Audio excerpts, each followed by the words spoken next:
হরে কৃষ্ণ প্রিয় বন্ধুরা, আগামী 25 এবং 26 মার্চ অর্থাৎ মঙ্গল এবং বুধবার পড়েছে পাপ মোচনী একাদশী এবং সারা পৃথিবী জুড়ে এই দুই দিনে কিন্তু পালিত হবে পাপ মোচনী একাদশী। কিছু দেশে 25 তারিখ অর্থাৎ মঙ্গলবার, আর কিছু দেশে 26 তারিখ অর্থাৎ বুধবার। তো এই দুই দিনে যেহেতু পাপ মোচনী একাদশী পড়েছে অর্থাৎ 25 এবং 26 তারিখ, সে যেই দেশেই পড়ুক না কেন, আমাদের উচিত এই দুই দিনই ভগবান শ্রীকৃষ্ণের নাম করা, তার কীর্তন করা, তাকে স্মরণ করা। আমরা সর্বদাই সবসময় কিন্তু শ্রীকৃষ্ণকে স্মরণ করছি, শ্রী বিষ্ণুকে স্মরণ করছি, কিন্তু এই দুই দিন একটু বেশি করে করতে হয়, কারণ একাদশী, আর একাদশী শ্রীকৃষ্ণের অতি প্রিয়। তো এই দুই দিনই কিন্তু আমরা শ্রীকৃষ্ণকে প্রসন্ন করার জন্য পাপ মোচনী একাদশীর ব্রত কথা পাঠ কিংবা শ্রবণ করব। কারণ আমরা সকলেই জানি, আমরা যে কোনো ব্রত করি না কেন, সেই ব্রত তখনই ফলদায়ী হয় যখন কিনা আমরা সেই ব্রতের ব্রত কথা পাঠ কিংবা শ্রবণ করি। তো আজকে আমি আপনাদের সঙ্গে শেয়ার করছি পাপ মোচনী একাদশীর ব্রত মাহাত্ম্য কথা। তো চলুন শুরু করা যাক। যুধিষ্ঠির শ্রীকৃষ্ণকে বললেন, হে জনার্দন, চৈত্র মাসের কৃষ্ণপক্ষের একাদশীর নাম ও মাহাত্ম্য কৃপা করে আমাকে বলুন। শ্রীকৃষ্ণ বললেন, হে ধর্মরাজ যুধিষ্ঠির, আপনি ধর্ম বিষয়ক প্রশ্ন করেছেন।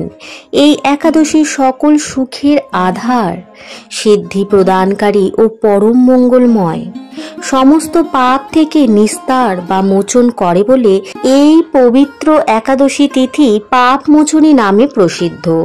রাজা মান্ধাতা একবার লোমশ মুনিকে এই একাদশীর কথা জিজ্ঞাসা করেছিলেন। তার বর্ণিত সেই বিচিত্র উপাখ্যানটি আপনার কাছে বলছি, আপনি মনোযোগ দিয়ে তা শ্রবণ করুন। প্রাচীনকালে অতি মনোরম চৈত্র রথ পুষ্প উদ্যানে মুনিগণ বহু বছর ধরে তপস্যা করতেন। এক সময় মেধাবী নামে এক ঋষিকুমার সেখানে তপস্যা করছিলেন। মঞ্জু ঘোষা নামে এক সুন্দরী অপ্সরা তাকে বশীভূত করতে চাইল, কিন্তু ঋষির অভিশাপের ভয়ে সে আশ্রমের 2 মাইল দূরে অবস্থান করতে লাগলো। বীণা বাজিয়ে মধুর স্বরে সে গান করত। একদিন মঞ্জু ঘোষা মেধাবীকে দেখে কাম বাণে পীড়িতা হয়ে পড়ে।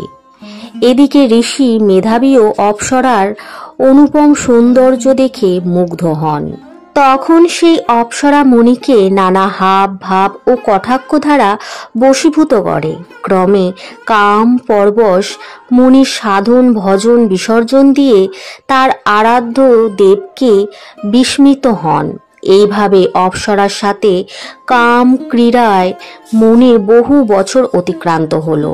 মুনিকে আচার ভ্রষ্ট দেখে সেই অপ্সরা দেবলোকে ফিরে যেতে মনস্থ করল।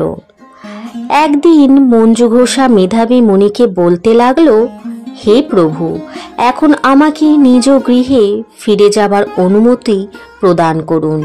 কিন্তু মেধাবী বললেন, হে সুন্দরী, তুমি তো এখন সন্ধ্যাকালে আমার কাছে এসেছ, প্রাতকাল পর্যন্ত আমার কাছে থেকে যাও। মুনির কথা শুনে অভিশাপ ভয়ে সেই অপ্সরা আরো কয়েক বছর তার সাথে বাস করল। এইভাবে বহু বছর অর্থাৎ 55 বছর 9 মাস 7 দিন অতিবাহিত হলো। দীর্ঘকাল অপ্সরার সহবাসে থাকলেও মেধাবীর কাছে তা অর্ধরাত্রি বলে মনে হলো। মঞ্জু ঘোষা পুনরায় নিজ স্থানে গমনের প্রার্থনা জানালে মুনি বললেন, এখন প্রাতকাল, যতক্ষণ পর্যন্ত আমি সন্ধ্যা বন্দনা না সমাপ্ত করি ততক্ষণ পর্যন্ত তুমি এখানেই থাকো। মুনির কথা শুনে ঈষৎ হেসে মঞ্জু ঘোষা তাকে বলল, হে মুনিবর, আমার সহবাসে আপনার যে কত বৎসর অতিবাহিত হয়েছে তা একবার বিচার করে দেখুন। এই কথা শুনে মনি স্থির হয়ে চিন্তা করে দেখলেন যে তার 56 বৎসর অতিবাহিত হয়ে গেছে। মুনি তখন মঞ্জু ঘোষের প্রতি ক্রোধ পরবশ হয়ে বললেন, রে পাপিষ্ঠে, দুরাচারিণী, তপস্যার ক্ষয়কারিণী, তোমাকে ধিক, তুমি পিশাচী হও। মেধাবীর শাপে অপ্সরার শরীর বিরূপ প্রাপ্ত হলো। তখন সে অবনত মস্তকে মুনির কাছে সাপ মোচনের উপায় জিজ্ঞাসা করল। মেধাবী বললেন, হে সুন্দরী, চৈত্র মাসের কৃষ্ণপক্ষিয়া পাপ মোচনী একাদশী সর্বপাপ ক্ষয়কারিণী। সেই ব্রত পালনে তোমার পিশাচত্ব দূর হবে। পিতার আশ্রমে ফিরে গিয়ে মেধাবী বললেন, হে পিতা, এক অপ্সরা সঙ্গদোষে আমি মহাপাপ করেছি। এর প্রায়শ্চিত্ত কি তা কৃপা করে আমায় বলুন। উত্তরে চব্বন মুনি বললেন, চৈত্র মাসের কৃষ্ণপক্ষিয়া পাপ মোচনী একাদশী ব্রতের প্রভাবে তোমার পাপ দূর হবে। পিতার উপদেশ শুনে মেধাবী সেই ব্রত ভক্তি ভরে পালন করল। তার সমস্ত পাপ দূর হলো। পুনরায় তিনি তপস্যার ফল লাভ করলেন।